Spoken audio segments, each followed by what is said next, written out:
गांव में एक किसान रहता था। उसका गांव के बाहर एक छोटा सा खेत था। एक बार फसल बोने के कुछ दिनों बाद उसके खेत में चिड़िया ने घोंसला बना लिया। कुछ समय बीता तो चिड़िया ने वहां 2 अंडे भी दे दिए। उन अंडों में से 2 छोटे छोटे बच्चे निकल आए। वे बड़े मजे से उस खेत में अपना जीवन गुजारने लगे। कुछ महीनों बाद फसल कटाई का समय आ गया। गांव के सभी किसान अपने खेतों की फसल की कटाई में लग गए। अब चिड़िया और उसके बच्चों का वह खेत छोड़कर नए स्थान पर जाने का समय आ गया था। एक दिन खेत में चिड़िया के बच्चों ने किसान को यह कहते सुना कि कल मैं फसल कटाई के लिए अपने पड़ोसी से पूछूंगा और उसे खेत में भेजूंगा। यह सुनकर चिड़िया के बच्चे परेशान हो गए। उस समय चिड़िया कहीं गई हुई थी।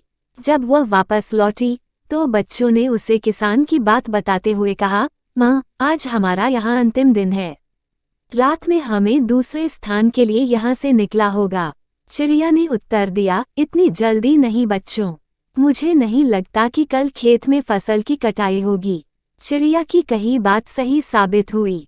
दूसरे दिन किसान का पड़ोसी खेत में नहीं आया और फसल की कटाई न हो सकी।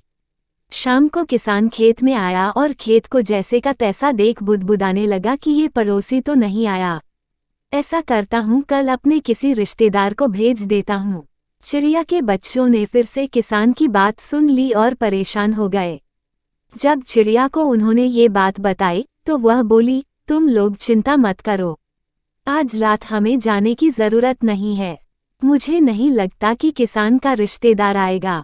ठीक ऐसा ही हुआ और किसान का रिश्तेदार अगले दिन खेत नहीं पहुंचा। चिड़िया के बच्चे हैरान थे कि उनकी माँ की हर बात सही हो रही है।